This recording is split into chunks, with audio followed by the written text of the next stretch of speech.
আসসালামু আলাইকুম সবাইকে। আশা করি আল্লাহর রহমতে আপনারা সবাই অনেক ভালো আছেন। আবার একটা নতুন ভিডিও নিয়ে আপনাদের সামনে চলে আসলাম। আসলে যখনই কোনো কিছু করি চিন্তা করি আপনারা আমার ভিডিওগুলো এত অ্যাপ্রিসিয়েট করেন, এত সুন্দর কমেন্টস করেন, লাইক করেন এবং দেখেন। তো কখনো কোনো কাজ করলে আমি চেষ্টা করি সেটা আপনাদের সাথে শেয়ার করতে। আমার কাছে খুবই ভালো লাগে কাজ করে যখন আপনারা এত সুন্দর সুন্দর করে কমেন্টস করেন, আমাকে অ্যাপ্রিসিয়েট করেন। তো আপনাদের এই জন্য অনেক অনেক ধন্যবাদ। একদম আমার অন্তরের অন্তঃস্থল থেকে আপনাদেরকে অনেক অনেক ধন্যবাদ। আজকে আসলে কাজ করব, অনেক কাজই আছে কিন্তু একটু বাড়তি কাজ করব। সেটা হলো, আমি আগের ভিডিওগুলোতে আমার শেয়ার করেছিলাম আমার যেই টায়ার র্যাকগুলো আছে এগুলো 3 লেয়ারের। দেখেন মাশাল্লাহ, আগে ওই পাশেও একটা ছিল, ওইখানে ছিল। তো আমি কি করেছিলাম, এই দুটো এখানে রেখেছি আর আমার যে অবলিস্কগুলো সেগুলো ওইখানে রেখেছি। একটা এখানে আছে, কিন্তু এর ফলে যেটা হয়েছে আমার বারান্দাটা খুবই এক্সপোজড হয়ে গেছে। আরও যেটা হয়েছে, আসলে জায়গাটা ভীষণ ছোট মনে হয় আমার কাছে, হয়তো কারণ একটা টায়ার র্যাক আমি নতুন লাগিয়েছি, সেটার জন্য অবশ্যই জায়গা একটু ছোট হবে। তারপরও আমার কাছে মনে হয় যে দেখেন এই জায়গাটা, আমার যে উইন্ডোর জায়গাটা, এখানে আসলে এমন কিছু রাখতে হবে যেটা এই পর্যন্ত আসে। আর আমার এই অবলিস্কগুলো আমি এখানে রাখতে পারি না, কারণ আমার উইন্ডোটা খুলতে হয়। তো এই জায়গাটা ইউটিলাইজড হচ্ছে না তেমনভাবে। তো আমি ভাবলাম যে একটা টায়ার র্যাক আমি এখানে রাখবো, আর এই লাউয়ের যে প্ল্যান্টারটা এটা সামনের দিকে এনে রাখবো। এই শিমের যে চারাটা এটা এখানে রাখবো, কারণ এখানে ভালো তাপমাত্রা আসে। আমি জানি আচুচার চারাটা খুব সুন্দর হচ্ছে, কিন্তু আমার যেহেতু শিমটা আসলে আমাদের দেশি সবজি আর খুবই আমাদের দুর্বলতা কাজ করে এটার প্রতি, তো শিমের চারাটা এখানে রাখবো ইনশাল্লাহ। আশা করছি তাহলে ভালো হবে এটার জন্য। আর ওইখানে আরেকটা টায়ার র্যাক রাখবো, আর পাশে হলো এই আচুচার চারাটা ওইখানে চলে যাবে। তো ইচ্ছা অনেক কিছু করতে হবে, মুভ অ্যারাউন্ড করতে হবে, এত বড় বড় পটসগুলো সরিয়ে সরিয়ে কাজ করতে হবে।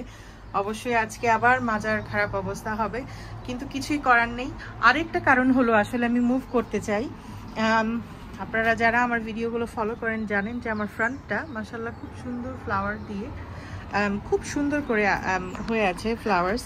আগে যেটা হতো, আমার যখন এই পটসগুলো এখানে ছিল, অবলিস্ক দেয়া পটগুলো, আমি না ঘরের ভেতর থেকেই, দরজার ভেতর থেকেই আমি বা জানালা থেকে বাহিরে তাকালেই আমি ফুলগুলো দেখতে পারতাম। এখন এই পটসগুলো এখানে রাখার ফলে ফুলগুলো আর দেখা যাচ্ছে না, ফাঁকা ফাঁকা একটু দেখা যায়, কিন্তু পটসগুলোর জন্য বাহির থেকে দেখতে, নিচ থেকে দেখতে এত সুন্দর লাগে এই সেটআপটা, কিন্তু আমি ভেতর থেকে দেখে আমার আসলে মনে শান্তি পাচ্ছি না।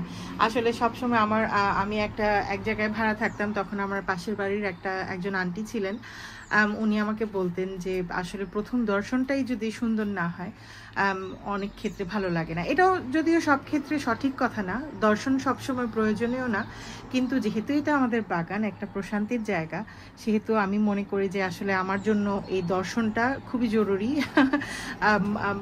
অন্য মানুষের দর্শনের জন্য করি, কিন্তু নিজের প্রশান্তির জন্য বাগানটা সুন্দর রাখা খুবই জরুরি। আর আপনাদের সাথেও শেয়ার করি, ভালো লাগে যখন দেখতে, বেশি ভালো লাগে।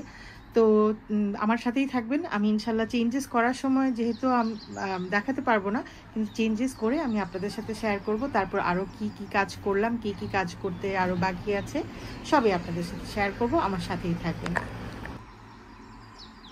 কাজ শেষ হয়েও হইল না শেষ। আসলে যেটা আমি বুঝতে পারলাম, বারান্দাটা লুক ছোটই থাকবে, কারণ একটা বাড়তি যেহেতু টায়ার র্যাক এনেছি। কিন্তু যেটা করেছি, আসলে আমার অনেকগুলো চারা আছে যেগুলো আসলে প্রয়োজন না, যেমন ওইখানে অনেকগুলো লেবুর চারা আছে, একদম দেখেন মরে মরে যাচ্ছে। ওই পাশে একটা আনারের চারা আছে, ফেলে দেবো ভাবি, কিন্তু আবার ডগা থেকে দেখি, যদি দেখাতে পারতাম, কাছে থাকলে আসলে দেখাতাম। খুব সুন্দর করে ছোট ছোট ছোট ছোট লাল লাল ডালিমের শুট বেরোচ্ছে। এইখানে যে বড়ই গাছটা আছে, জানি না হবে কিনা কোনোদিন, রেখে দিয়েছি। এটা আসলে অনলাইন থেকে কিনেছিলাম, চাইনিজ বড়ই, এটা চাইনিজ জুজুবি বলে। আর এই ডালিমের চারাগুলো খুব সুন্দর দেখতে, ভালো লাগে, তাই ফেলি না। কিন্তু এগুলোর জন্য আসলে এত বাড়তি হয়ে যায়। আর এখানে কিছু ওই যে পিটুনিয়ার বীজ এনে লাগিয়েছিলাম আজকে থেকে, সেগুলো এই পটগুলো খালি ছিল, এইভাবেই লাগিয়ে দিয়েছি। স্ট্রবেরি একটাও মানে প্রতিটা মৃত প্রায় অবস্থা হয়ে গেছে, কোনো ভালো শেকড় দেখিনি। তারপরও আমি এই প্ল্যান্টারটাতে সবগুলো লাগিয়ে দিয়েছি, দেখা যাক হয় কি না হয়। আর এগুলো তো দেখালাম তখন, লাল শাক, ধনিয়া পাতা, এটাতে ডাটা শাক বা ডুগি যেটাই বলেন, এখনো জার্মিনেট হয়নি। এখানে কিছু ধনিয়া পাতা আছে, জার্মিনেট হয়েছে এই পাশে ওপাশ থেকে, আলহামদুলিল্লাহ। শিমের গাছটা যেটা বলেছিলাম এখানে রেখেছি, ফাঁকায় আবার সেই আমার ফুলকপি চারাটা রেখে দিয়েছি। এটা সরে যাবে যখন আমি হারভেস্ট করে ফেলবো, এটা সরিয়ে শিমের চারাটা আরেকটু হয়তো ওই দিক দিয়ে দেবো, অথবা ফুলের চারাগুলো একটু এই কোনাতে দিয়ে রেখে দেবো। এখানে আমার সেই আগের লাউয়ের চারাটা, কিছু গ্রিন পিস যেটা আমি আলাদা একটা পটে করছিলাম সেগুলো লাগিয়ে দিয়েছি। আল্লাহ যদি বাঁচিয়ে রাখে এগুলো ইনশাল্লাহ ট্রেলিস গুলো বেয়ে, এই অবলিস্কের যে সাইডগুলো আছে এগুলোতে বেয়ে উপরে উঠে যাবে। আর একটু বড় হলে আমি সাথে কাঠি দিয়ে দেব, বাঁশের কঞ্চি কিছু একটা দিয়ে দেব। আঁচুচার চারাটা এরকম সামনে এনে দিয়েছি। আর এখানেও কিছু গ্রিন পিস লাগিয়েছি। আর সাইডগুলো যেগুলোতে, এগুলো আসলে সরিষা শাক, ছোট্ট একটা ট্রেতে আমি জার্মিনেট করেছিলাম কিছু সরিষার দানা, তারপরে এরকম আলাদা আলাদা করে লাগিয়ে দিয়েছি, যে ফাঁকা ফাঁকায় হলে মানে একটু দূরে দূরে হলে বড় হবে ভালো করে।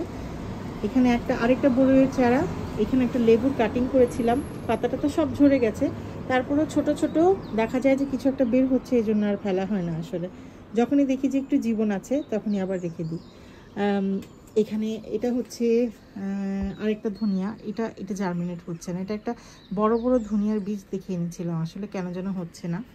বেগুনের চারাগুলো উপরে রেখে দিয়েছি। ওইটা আমার আরেকটা লাউয়ের যে পট, ওইটা 2টা মিষ্টি কুমড়া চারা নিচে, আর আঙুরেরটা তো আছেই। পানি দিয়ে দিয়েছি চারাগুলোতে, যেগুলো নতুন লাগিয়েছি সেগুলোতেও দিয়েছি, অন্যগুলোতেও দিয়েছি, তাই একদম বারান্দাটা একদম স্যাঁতস্যাঁতে হয়ে আছে।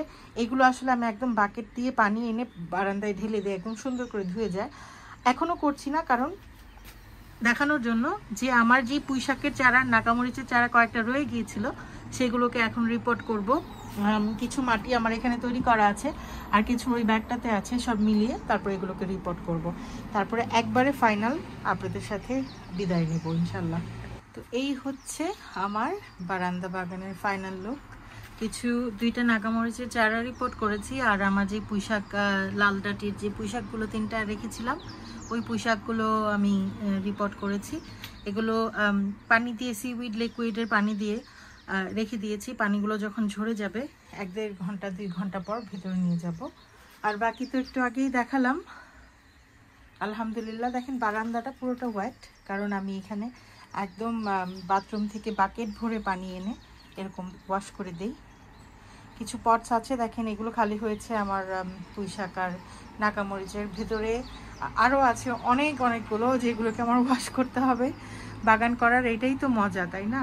আসলে মজা বলছি, করার সময় আমি বুঝি, তারপর আলহামদুলিল্লাহ আসলে ভালোই লাগে, খারাপ লাগে না। দেখেন এখন আমি যদি ফোনটা এইভাবে ধরি, ভিডিও করছি, যখন ভিডিওটা শুরু করেছিলাম আপনারা কিন্তু ফুলগুলো দেখতে পারেননি, যাও আমিও দেখতে পারিনি। তো এখন আমি এখানে দাঁড়াচ্ছি, আমি কাছেও যেতে পারছি, এবং ফোনের ফাঁকা দিয়েই ফুলগুলো দেখা যাচ্ছে, যেটা ভালো লাগে আসলে। একটু কালার আমাদের জীবনে থাকা উচিত।